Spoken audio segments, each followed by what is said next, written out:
नमो भगवते वासुदेवाय। ओम नमो भगवते वासुदेवाय। ओम नमो भगवते वासुदेवाय। ओम नमो भगवते वासुदेवाय। ओम नमो भगवते वासुदेवाय। ओम ज्ञानतिमिरन्धस्य ज्ञानञ्जनशलाकया चक्षुरुन्मिलितं येन तस्मै श्रीगुरुवे नमः।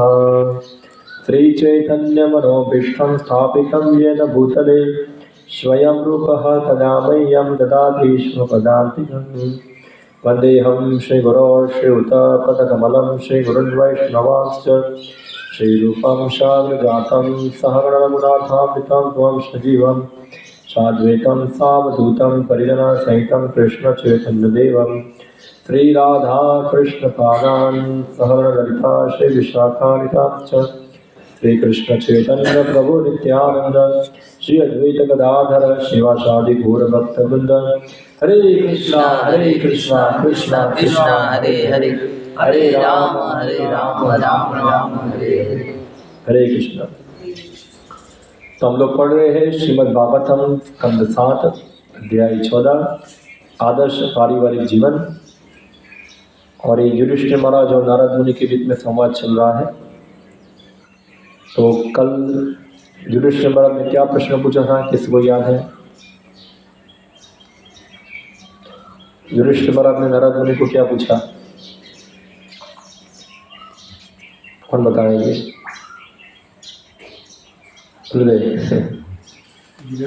किस तरह से उद्धार होगा? बोला गृह मेड़ दी है। हम लोग मूर्ख लोग हैं, घर में पड़े हुए हैं, सांसारिक कार्यों में व्यस्त है। कैसे हम लोग वेदों की आज्ञा के अनुसार हम लोग भी मुक्ति प्राप्त कर सकते हैं? ये युधिष्ठिर महाराज का प्रश्न था। फिर नारद मुनि ने क्या बताया उनको उत्तर में, जो हमने कल चर्चा किया था? हम बताएंगे। गृहस्थ का कर्तव्य है कि वो 50% भगवान की सेवा में लगाए। कि जो भी वो अर्जित करता है कर्म के द्वारा फल अर्जित को, फल को वासुदेव अर्पण क्या करे, भगवान वासुदेव को क्या करे, अर्पण करे। और फिर भगवान के भक्तों से सीखे कैसे भगवान की सेवा करना है। ये हमने कल सुना था। अभी हम आगे बढ़ते हैं श्लोक नंबर 3 और 4 के अंदर। तो बाद में नारद बताते हैं, श्रुवन् भगवतो भिक्षणम अवतार कथामृतम। अभिक्षणम इसका अर्थ क्या होता है? सदैव, हमेशा। कि व्यक्ति को भगवान के बारे में हमेशा उनकी कथाओं का अमृत जो है उसको सुनना चाहिए। और ये बहुत महत्वपूर्ण है, खास करके जो लोग पढ़ना लिखना जानते हैं उनके लिए बहुत जरूरी है श्री प्रभुपाद के ग्रंथों का अध्ययन करना।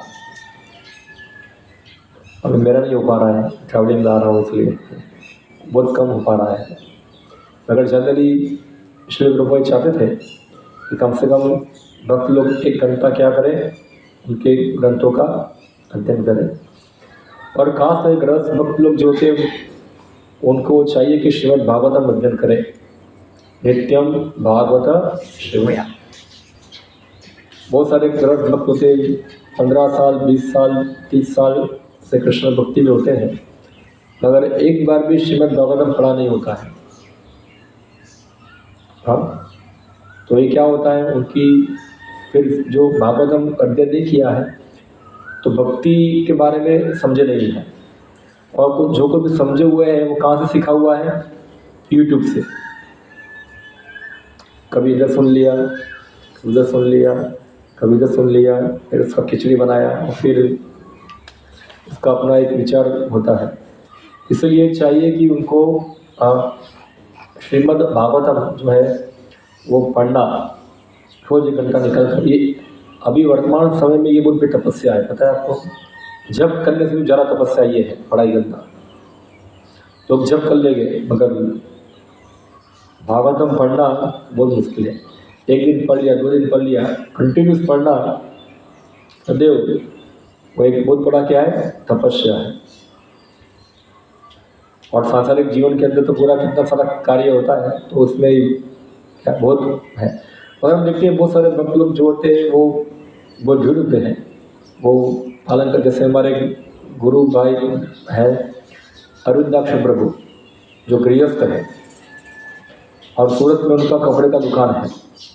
सूरत यानी कि बहुत मेट्रोपॉलिटन सिटी है पूरा ये, और वहाँ कपड़ों का दुकान यानी कि बड़ा मॉल है उनका, तो सब मारवाड़ी परिवार से है, बड़ा दुकान है। मगर उन्होंने कम से कम 11-12 बार भागवत पढ़ लिया। 11-12 बार तो हम लोगों ने नहीं पढ़ा अभी तक। वो गृहस्थ होते हुए हमको शर्म आता है कई बार, जब ब्रह्मचारी हम लोग नहीं पढ़ पाते, वो गृहस्थ होकर इतना पढ़ते हैं 11-12 बार भागवत। क्योंकि वो भी कई बार गृहस्थ बोलते हम तो संसारी या काम करते कैसे पढ़ पाएंगे, मगर उदाहरण देख सकते हैं। वो तो हमसे ही बिजी है, उनका तो पूरा एक काउंटर दिखना होता है उनको, कितना सारा कस्टमर आते हैं। सूरत में तो सुबह 8 बजे दुकान खुल जाएगी, रात को 12 बजे तक खुली रहेगी, इतना टाइमिंग होता है पूरा। मगर फिर भी किसी तरह से वो पढ़ने का टाइम निकालते हैं। तो ये इसलिए जो भक्त हैं उनको चाहिए थोड़ा धर्म के बारे में पढ़े सुने, श्री प्रभुपाद के ग्रंथों का अध्ययन करें, ये खास करके बहुत महत्वपूर्ण है। फिर बताते हैं श्रद्धानो यथा कालम उपासांत जनावतः। जिस रूप में वे श्रीमद् भागवतम तथा अन्य पुराणों में वर्णित है, हाँ, और श्रद्धा पूर्वक साधु पुरुषों की संगति करे और इस प्रकार उनसे श्रवण करे।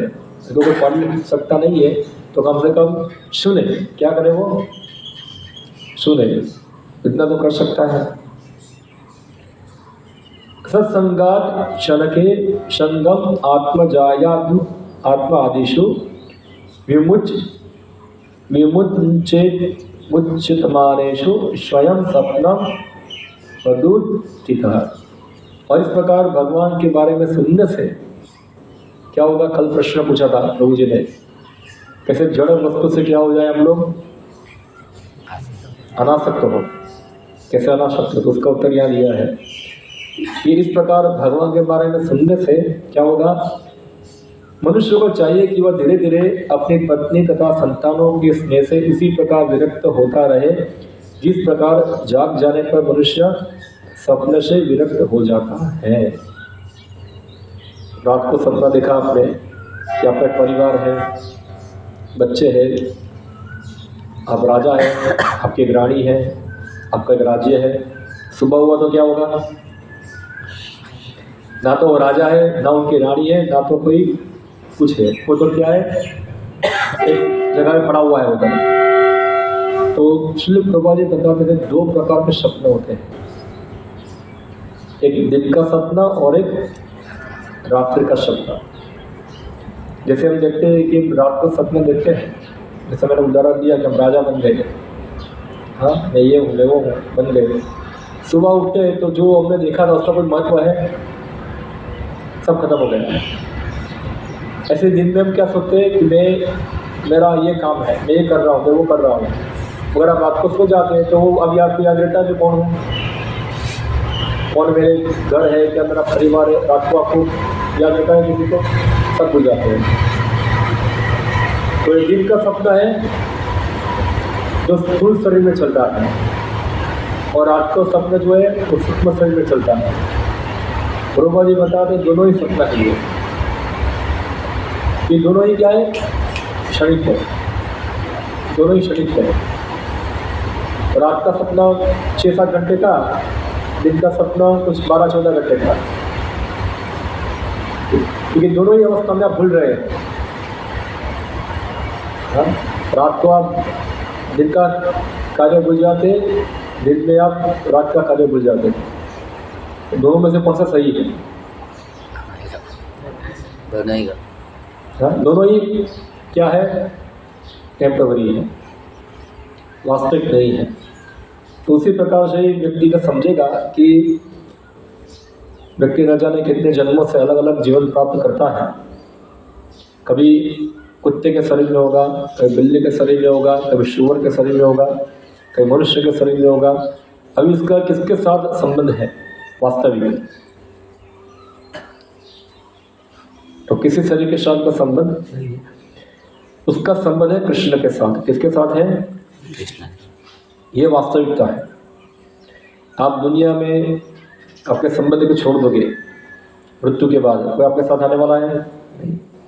आपके साथ एक ही व्यक्ति आएगा और है भगवान, क्योंकि भगवान हृदय में रहते हैं। ईश्वर सर्वभूतानां हृदयेषु अर्जुन तिष्ठति भ्रमयन्ति सर्वभूतानि यंत्रारूढ़ानि माया। भगवान ही साथ में आते हैं, उपद्रष्टा अनुमंता भर्ता भुक्ता महेश्वर, वो साथ में होते हैं।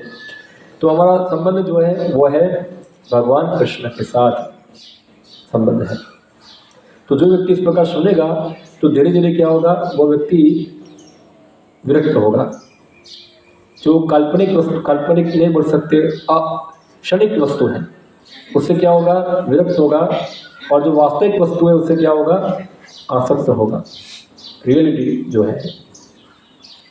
अभी प्रभुपाद जी यहाँ तात्पर्य में लिखते, बहुत लंबा तात्पर्य है, थोड़ा पढ़ता हूँ। कृष्ण भावनामृत आंदोलन की स्थापना विश्व भर में गृहस्थों को श्रीमद् भागवतम तथा श्रीमद् भगवद गीता का विशेष श्रवण करने का अवसर प्रदान करने हेतु की गई है, जो हमने कल चर्चा किया था। यह विधि जिस कई प्रकार से वर्णित किया गया है, श्रवण तथा कीर्तन करने की है। शृण्वताम स्वकथा कृष्णा पुण्य श्रवण कीर्तना, जो प्रत्येक व्यक्ति को और विशेष रूप से गृहस्थ को, जो गृहढ़ी अर्थात जीवन के लक्ष्य के प्रति अनभिज्ञ है, उन्हें भगवान श्री कृष्ण के विषय में सुनने का अवसर प्रदान किया जाना चाहिए। वे व्यक्ति कृष्ण भावनामृत आंदोलन के विभिन्न केंद्रों में उन प्रवचनों को, जिनमें श्रीमद् भगवद गीता तथा श्रीमद् भागवतम से श्री कृष्ण कथाओं की व्याख्या की जाती है, मात्र सुनकर आजकल बहुत प्रचलित अवैध मैथुन, मांसाहार, मादक द्रव्य सेवन तथा जुआ खेलने में निरंतर व्यस्त रहने की पापपूर्ण मनोवृत्ति से शुद्ध हो सकते हैं। उन्हें इसी प्रकार से प्रबुद्ध किया जा सकता है। पुण्य श्रवण कीर्तन, हरे कृष्णा कृष्णा कृष्णा हरे हरे, हरे राम राम राम हरे। मात्र इस कीर्तन से सम्मिलित होने से तथा श्रीमद् भगवद गीता से भगवान श्री कृष्ण के विषय में श्रवण करने से मनुष्य शुद्ध हो जाता है। और विशेष रूप से तब वह जब यह प्रसाद भी ग्रहण करे। कृष्ण भावनामृत आंदोलन में यही सब हो रहा है। यहाँ पर एक अन्य विशेष वर्णन हुआ है, श्रवण भगवतो वीक्षणम अवतार कथावृतम। ऐसा नहीं है कि यदि किसी ने एक बार श्रीमद् भगवद गीता पूरी कर ली तो उसे फिर नहीं सुननी चाहिए, एक बार पढ़ लिया अभी खत्म, ऐसा नहीं है। यहाँ पर अभिक्षणम शब्द अत्यंत महत्वपूर्ण है, इसे बारंबार सुनना चाहिए, बंद करने का प्रश्न नहीं उठता। यदि किसी ने इन कथाओं को अनेक बार पढ़ा है तो भी उसे बारंबार पढ़ना चाहिए, क्योंकि भगवान भागवत कथा तथा भगवान श्री कृष्ण की वाणी और भगवान कृष्ण के भक्तों द्वारा भगवान श्री कृष्ण के विषय में कहे गए वचन अमृत हुए हैं। जो जितना ही अधिक अमृत पीता है वह शाश्वत जीवन के प्रति इतना ही अधिक प्रगति करता है। तो हम कई बार भक्त लोग सीखते, गीता तो पढ़ लिया, अभी कुछ नया पढ़ते हैं, भागवत भी पढ़ लिया, कुछ नया पढ़ते हैं। नया कुछ नहीं है, भागवतम गीता में से नया ही है। आज जब भी पढ़ो तो क्या होता है, नया ही होता है। ये दिव्य ग्रंथ है ये, ऐसा नहीं कि हम बोरिंग हो जाते। इसको आप एक बार, आपको हमेशा नया नया मिलता रहेगा, हर बार आपको अलग अलग तरीके से हर चीज़, यही चीज़ आपने बार बार पढ़ा है। अभी ये श्लोक मैंने कई बार पढ़ा है, और अभी पढ़ता हूँ मैं खुद, मुझे भी कुछ नया जानने को मिलता है यहाँ। हाँ, क्योंकि ये क्या है, एक दिव्य ग्रंथ है। उसको जितनी बार पढ़ेंगे हम लोग, उतनी बार क्या होगा, हमारा नर्चरिंग होगा, हमारा दिव्य जीवन का पोषण होगा अंदर। तो इसलिए हमको बारंबार पढ़ना चाहिए ये ग्रंथों को। हम देखते हैं चैतन्य महाप्रभु जो थे, गदाधर पंडित से ध्रुव महाराज का चरित्र कितनी बार सुना, पता है किसी को? गुरुकुल बच्चे नहीं सुना? करीबन 70 बार, 70 उन्होंने ध्रुव महाराज के बारे में गदाधर पंडित से सुना। चैतन्य महाराज, सोचो, बार बार उनसे सुनते थे ध्रुव महाराज का चरित्र। तो हम देख सकते हैं कि हर बार चैतन्य महाप्रभु को उनका चरित्र सुनने में आनंद आता था भागवतम में से। तो हमको भी चाहिए कि बार बार भागवतम पढ़ें। यह मनुष्य जीवन मोक्ष के लिए है, लेकिन दुर्भाग्यवश कलयुग के प्रभाव के कारण गृहस्थ व्यक्ति प्रतिदिन गधों की तरह कठिन परिश्रम करते हैं, जो कल मैंने बताया था, गधों की तरह। वे प्रातःकाल उठते हैं और जीविका उपार्जन हेतु 100 मील तक की यात्रा करते हैं। विशेष रूप से पाश्चात्य देशों में मैंने देखा है कि मनुष्य जीवन उपार्जन के हेतु कार्यालयों तथा फैक्ट्रियों में जाने हेतु प्रातः 5 बजे जग जाता है। कलकत्ता तथा मुंबई में भी व्यक्ति ऐसा ही करते हैं। वे अपने अपने कार्यालय और फैक्ट्री में कठिन परिश्रम करते हैं और घर लौटते समय 3-4 घंटे यातायात में व्यतीत करते हैं। तब वे 10 बजे सो जाते हैं। प्रभुपाद जी जब लिख रहे तब 10 बजे सोते होंगे, हम 10 बजे नहीं सोते हैं। हमारे जामनगर में कम से कम 12 बजे सो जाते हैं, 12 बजे सोते हैं सब लोग। 12-1 बजे, 12 बजे तो कुकर का सीटी बजता है उल्टा करता है, और 1 बजे खाते हैं। बहुत लोग ऐसे हैं, मैं देखा 12-1 बजे 2 बजे सोते हैं और सुबह शांति से 10 बजे 8 बजे उठते हैं, सूर्यवंशी लोग। यहाँ ऐसे आपके यहाँ हमारे यहाँ से बहुत सारे लोग होते हैं तमोगुण में, पूरा रात जगेंगे, दिन में सोएंगे। और खास करके संडे के दिन, संडे का दिन यानी कि सोने का दिन, तो पूरा शनिवार खासकर वेस्टर्न कंट्री के अंदर होता है, वहाँ सैटरडे संडे छुट्टी होता है, 2 दिन वीकेंड होता है। तो उसको बोलते हैं सैटरडे नाइट फीवर। क्या बोलते हैं? शनिवार का रात का बुखार चढ़ता है सबको, यानी कि शनिवार के दिन क्लब में जाते हैं सब, और पूरा रात 2-3 बजे सब दारू पीते नाचते सब चलता है उनका। और भारत में भी बड़े बड़े आप शहरों में जाओगे, सैटरडे को आपको किसी प्रकार के होटलों में आपको जगह नहीं मिलेगा, आपको बहुत दिन पहले बुक करना पड़ता है। और खासकर प्राइम टाइम के अंदर 10 बजे के बाद, हाँ, तो अब 12 बजे 1 बजे तक खाते पीते सब उनका चलता है। फिर संडे यानी कि फिर दिन में सो, ये उसको कहते हैं सैटरडे नाइट फीवर। एक चीज़ मैंने भी देखा कि मैं नेपाल में गया था, वहाँ एक चीज़ बहुत अच्छा है, वहाँ देखा वहाँ खाने पीने का सिस्टम नहीं है उधर, हमारे गुजरात में बहुत नहीं है। होटल सब, कोई घर में खाना पकाता नहीं है। सैटरडे के दिन, संडे के दिन सब घर वालियाँ बोलती है हम खाना नहीं पकाएंगे, छुट्टी हमारी अभी, मुझे होटल में खाने को ले जाओ। ये हमारे यहाँ कल्चर को भयंकर है पूरा। सब लोग जाते हैं सैटरडे संडे सब बाहर ही खाते हैं होटलों में, या तो फिर ये कोई गरीब होगा ज़्यादा पैसा लाने होगा तो वो निगारी पे खाता है कुछ पाव भाजी या तो फिर क्या कुछ अन्य चीज़ होता है वो सब खाएगा उधर, पर घर पे तो नहीं खाना है, एक नियम बन जाता है। मैं नेपाल में देखा वहाँ सिस्टम नहीं है सही, वहाँ कोई बाहर खाने को जाता नहीं है। वहाँ मुझे होटल दिखे ही नहीं, 2-3 सिटी में मैं घूमा, वहाँ मुझे कोई होटल दिखा नहीं, कहाँ इतना कोई होटल हो, कोई खा रहा हो ऐसा। जो होटल भी थे वो खास करके विदेशी लोगों के लिए थे, यानी कि जो आउट ऑफ कंट्री से आते हैं उनको ठहरने के लिए थे। वहाँ कोई लोकल लोग नहीं जाते हैं वहाँ खाने के लिए, वो मैं देखा उधर कि लोग घर पे ही बनाते हैं, क्योंकि इतने समय से ये कल्चर मेंटेन करके आ रहे हैं, उनका चल रहा है। बाकी भारत में तो जो बड़ा बड़ा सिटी है वहाँ तो धीरे धीरे ये सब कल्चर घुस रहा है। जैसे गांव है, गांव में ऐसा नहीं होगा। अगर आप बड़े शहर में जाएंगे, जैसे काठमांडू, सॉरी आपका यहाँ का गुवाहाटी होगा, गुवाहाटी में ऐसा है सिस्टम, हाँ, डिब्रूगढ़ में सब जितनी मेट्रोपॉलिटन सिटी होगी इसमें सब मिशन से आता है धीरे धीरे सब आता है। तो क्योंकि नेपाल के अंदर इतना कोई मेट्रोपॉलिटन सिटी नहीं है तो यहाँ ऐसा डिस्टेंस नहीं है अभी, वहाँ तो एक दूसरे से बचा हुआ है इधर। फिर 10 बजे सो जाता है और पुनः अपने कार्यालयों तथा फैक्ट्रियों में जाने हेतु प्रातःकाल जाग जाते हैं। शास्त्रों में इस प्रकार के कठिन परिश्रम को सुकर तथा मल बख्शियों को जीवन कहा गया है। क्या श्लोक है बच्चे लोग कौन बताएंगे? ऋषभ बताते हैं अपने पुत्रों को 5.5.1 श्रीमद् भागवतम। ऋषभ अपने बच्चों को बताए कौन सा श्लोक है? नायम यो भाजाम फिर अष्टांग नहीं जानते? तपो दिव्यम बोलो। पुत्रकाय ब्रह्म सौख्यम अनंतम। इसका अर्थ क्या है? विष्णु जी अपने पुत्र को बताते हैं, पुत्रों ये प्रभुपाद जी बार बार प्रवचन दिया। अब हिंदी प्रवचन सुना प्रभुपाद जी का कितने लोगों ने?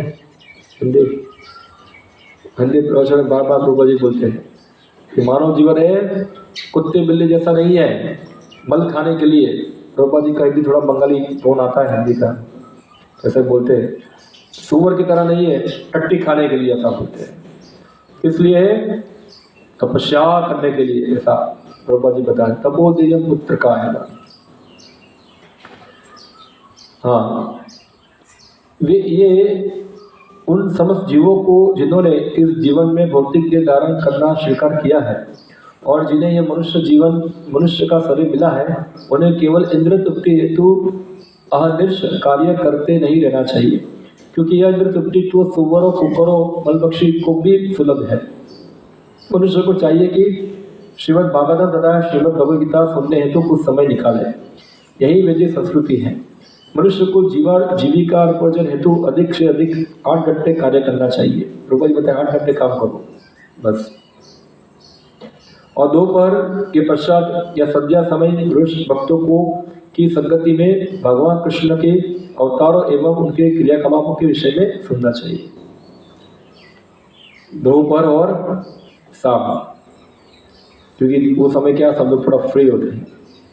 क्योंकि ये जो प्रभुपाद जी बता दे खास करके पहले के जीवन शैली के अनुसार, जिसमें सब लोग कृषि गोरक्षा आधारित जीवन जीते थे, जिसमें क्या होता है कि लोगों के पास दोपहर में समय होगा। कृषि वाले सुबह कहाँ जाएंगे? खेत में काम करने जाएंगे, तो सुबह उनके पास समय नहीं होता है। दोपहर को वो फ्री होते हैं खेती वाले। मैं अभी समय साझे रूप से चर्चा कर रहा था, हम लोग आ रहे थे, मैं उनको पूछा कि प्रभु जी चैतन्य चरितामृत के हम देखते हैं कि नवद्वीप से अद्वैत आचार्य सब भक्त लोग नवद्वीप में लोग रहते थे। वो लोग 4 महीना जगन्नाथपुरी आते थे। आपने पढ़ा होगा चैतन्य चरितामृत। हाँ, तो नवद्वीप से हर साल भक्त लोग कहाँ जाते थे रथयात्रा अटेंड करने के लिए? 4 महीने। कहाँ? पूरी में चतुर्मास वहाँ भी जाते थे वो लोग। तो मैं बोला चतुर्मास ये समय तो पूरा खेती का समय है, क्योंकि उस समय क्या होता है? बारिश होता है। ये लोग कैसे वो एकदम टाइम छोड़ के वहाँ जा रहे थे उधर? 4 महीना वो भी वहाँ रहते हैं। चतुर्मास यानी कि चालू होगा, वो लोग इवन चतुर्मास से पहले पहुँच जाते थे, क्योंकि चतुर्मास रथयात्रा के पास चालू होता है, वो पहले पहुँच जाएंगे। और दिवाली तक रहते थे, कार्तिक मास तक रहते थे, और फिर वापस बंगाल में 4-5 महीना वहाँ बिताते थे। कैसे उतना समय वो रहेंगे उधर? और ऐसा नहीं उनको खाने पीने का प्रॉब्लम था, सब व्यवस्था हो जाता उनका, सब लेके आते थे साथ पूरा। वो कैसे रखते होंगे? उस समय समाज कितना होगा कि खाना पीना रहना करना कोई समस्या नहीं थी। और हम पढ़ते हैं चैतन्य चरितामृत के अंदर जितने भी भक्त लोग थे सब रहते थे पुरी के अंदर। हर वक्त रोज चैतन्य महाप्रभु को अपने घर में बुलाता भी था खाने के लिए, प्रसाद ग्रहण करने के लिए। और कई बार तो सब भक्त लोगों का टाइमिंग नहीं मिल पाता था, कितने सारे भक्त थे, पूरा भर जाता था उनका शेड्यूल का। एक भक्त के पास जा पाएंगे नहीं, सब भक्त के पास पहुँच नहीं पाते थे चैतन्य महाप्रभु, इतना भक्त लोग वहाँ आते थे।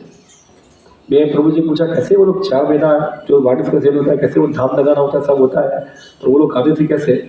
रोज बोला ये रिसर्च का सब्जेक्ट है पूरा, कैसे आते होंगे वो लोग इस समय के अंदर। तो हम सब उस समय के अंदर कितना स्थिति आसान होगा जीवन शैली कि लोग जो थे इतना समय निकाल पाते यात्रा करने के लिए।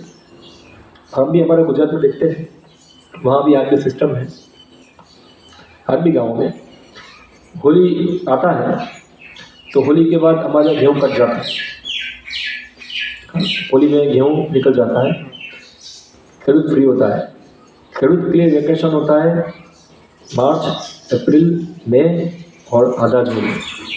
उसके लिए क्या ये वैकेशन है, ये कुछ काम नहीं है, क्योंकि उस समय गर्मी होता है तो कुछ लगाना नहीं है। खाली गाय होगा तो गाय का ध्यान रखना है। गाय का ध्यान रखें, घर में बहुत सारे लोग होते हैं, फिर जनरली फ्री होता है। उस समय में वो लोग क्या करते हैं, चलकर जाते हैं यात्रा में। हाँ, जैसे हमारे यहाँ द्वारका है तो हर पूर्णिमा के समय वो लोग चल के जाते हैं द्वारका। कोई नजीक वाला होगा 100-200 किलोमीटर एवरी पूर्णिमा जाएगा, और कोई बहुत दूर से आता है 1000 किलोमीटर वाला होगा तो वो साल में एक बार चल के जाता है। वो समय खास करके फाल्गुन पूर्णिमा आती है, उस समय कम से कम हजारों 30-40 लाख लोग चल के जाते हैं। और ये खाली गुजरात में सब जगह पे, महाराष्ट्र में जाएंगे तो महाराष्ट्र में भी है। वो सारे खेडूत जो होते हैं वो पंढरपुर चल के जाते हैं, और उड़ीसा में भी हम देखते हैं जगन्नाथपुरी बंगाल से पूरी जाते हैं, क्योंकि उस समय एक कल्चर था पूरा, यात्रा फ्री है तो यात्रा कर सकते हैं। तो फिर नजीक में बड़ा तीर्थ स्थान होता है या कोई होता है, वहाँ चल के जाएंगे, थोड़ा रुकेंगे, वापस करेंगे क्या घर में। उस समय तो मोबाइल कुछ था नहीं, टीवी भी कुछ था नहीं, तो इनका समय बाय डिफ़ॉल्ट ज़्यादा था आध्यात्मिक क्रियाओं के अंदर, बाय डिफ़ॉल्ट ज़्यादा था। सब लोग परिवार वाले, कुछ परिवार वाले रहेंगे, खासकर जो बुजुर्ग होते थे 50 साल 40 साल सब यात्रा में चले जाते थे, सब मिलके जाएंगे। तो ये पूरा संस्कृति था कि यहाँ आसाम में पता है सिस्टम होगा कि नहीं होगा ऐसा, क्योंकि यहाँ पर वैष्णव तीर्थ स्थान नहीं है।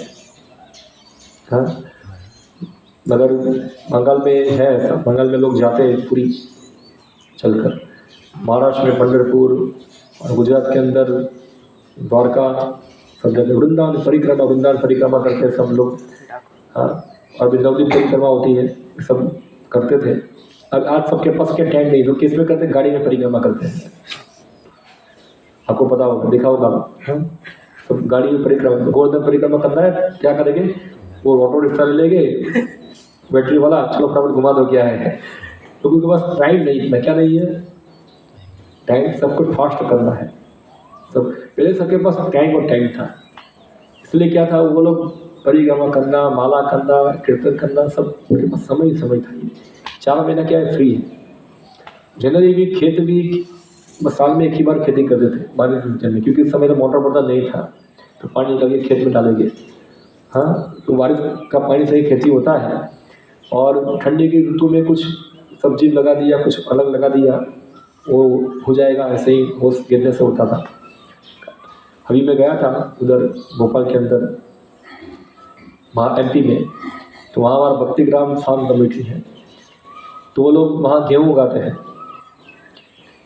विदाउट वाटर, पानी के बिना, खाली ओस से उगाते हैं। वहाँ प्रभु जी बोले पानी उससे नहीं करना है हमको, ऐसे उगाओ।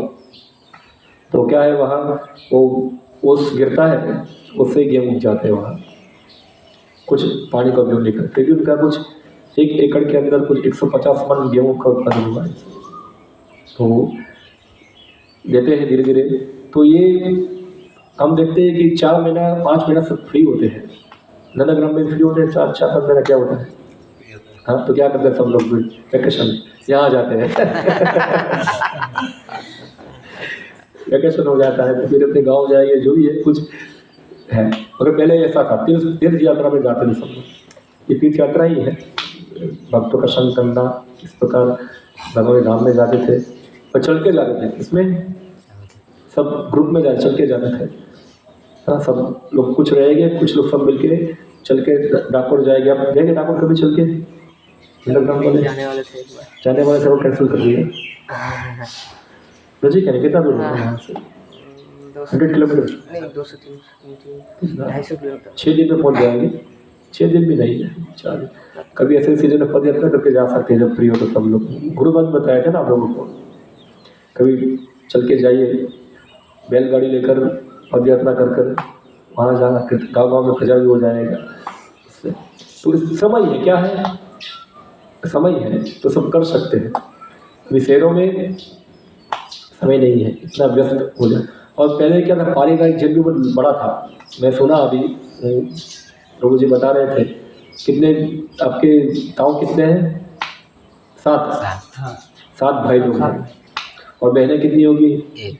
एक 8 परिवार नॉर्मल होता था, नॉर्मल है, बहुत बड़ा फैमिली है। 7 भाई के कितने लड़के होंगे? मिनिमम 2-3 ज्योतिर्लिंग लो, अभी 8 भाई थे 8 बाइक में एक बाइक का अगर 8 पुत्र होगा, ऐसे ही चलता रहा, हाँ, कितना बड़ा फैमिली हो जाएगा। तो घर काम ये सब इतना बर्डन रहता नहीं है कुछ, इतना बड़ा फैमिली सब हो जाता है मैनेज पूरा। अभी धीरे धीरे रेशियो कम हो रहा है। 8 भाई, इसके बाद उनके 2 पुत्र, 2 या 3, और 2 में से एक होगा उसका एक। धीरे धीरे ये सब फैमिली ट्रेडिशन खत्म हो रहा है पूरा ये, हाँ। और आजकल हम ये जो पारिवारिक संबंध है वो भी खत्म हो रहे हैं।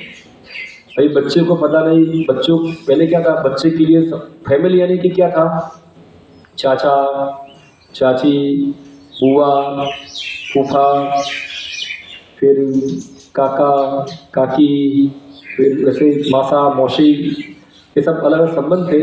अभी किस संबंध है, अंकल। अभी क्या हो गया, अंकल और आंटी। क्योंकि एक लड़का होगा ना, तो उसका मौसी हो, अभी नेक्स्ट जनरेशन जब उसकी आएगी तो उसको कौन काका है पता ही नहीं है, कोई काका ही नहीं है उसका कोई। फिर मौसी कौन है वो पता नहीं है, मौसा कौन है वो पता नहीं है, कौन फूई है कौन फूआ है, सब कौन है, अंकल ही है सब लोग। हाँ, सब यही है। तो यही एक पूरा कंडीशन हम देख रहे कितना खत्म हो रहा है ये, क्योंकि इससे पॉपुलेशन भी कम होती है, भक्तों की पॉपुलेशन भी कम होती है। और जो अभी जो हम देखते हैं कि लोग खेती से जा रहे हैं, परिवार टूट रहे हैं, क्योंकि पारिवारिक भी टूट रहा है पूरा ये। मतलब इतना बड़ा फैमिली होगा, कितना आसान हो जाता है सब काम करना, पूरा सब अच्छी तरह से जी सकते हैं, पूरा पालन कर सकते हैं सब चीज़। मगर क्या है कि जैसे भी कलयुग बढ़ता है, साथ में रहना मुश्किल हो जाता है। ये कलयुग का सबसे बड़ा क्या है, दोष है। वो संघर्ष करना चालू कर देते हैं। मगर पहले के और जो पारिवारिक जीवन में जिए हैं वो लोग ज़्यादा परिपक्व भी होते हैं, जॉइंट फैमिली में रहते हैं। मैं देखता हूँ आजकल इवन हमारे आजकल मंदिर, इस्कॉन मंदिरों के अंदर ऐसे गृहस्थ भक्त हो गए जो फार्म कम्युनिटी में आते हैं, या ऐसे ब्रह्मचारी हो गए जो आश्रम ज्वाइन करते हैं। अगर वो लोग जॉइंट फैमिली से नहीं आते हैं, उनको इस प्रकार की कम्युनिटी में या तो ब्रह्मचारी आश्रम में रहना मुश्किल हो जाता है उसके लिए। क्योंकि जॉइंट फैमिली में क्या होता है, वो लोग पूरा रहे परिवार में, तो बड़े लोगों के साथ छोटे लोगों के साथ कैसे डील करना वो जानते हैं, उनको आता है डील करना। जैसे जेठानी होगी या सास होगी, छोटी बहू होगी, तो जेठानी कुछ बोलेगी, सास बोलेगी, तो उसको सहना जानती है, तो उसको प्रॉब्लम नहीं होगा कुछ। तो ऐसे ही क्या होता है, ऐसे लोग जब कम्युनिटी में आते हैं, उधर आश्रम में कोई ब्रह्मचारी बनता है, तो उसके ऊपर क्या होता है, अथॉरिटी होती है। हाँ, तो वो कुछ बताएंगे उनको, ऐसा प्रभु जी ऐसा कीजिए, उनको अच्छा लगता नहीं है, बस ईगो होता है उनका। क्यों? क्योंकि वो किसी के अंडर में रह नहीं कहा भी, स्वतंत्र ही रहे सब जगह पे, इंडिपेंडेंट ही रहे। इसलिए क्या होता है, ये इंडिपेंडेंट नेचर जो होता है, वो व्यक्ति किसी जगह पे सेट नहीं हो पाता है, तो इसको कहते हैं इम्पर्सनल लाइफ हो जाता है ये। अगर जो पारिवारिक जीवन में जिए हैं ऐसा, उनको पता है कैसे थोड़ा कुछ गलती होता है, ठीक है जा रहे दोस्त को छोड़ देते हैं, क्या है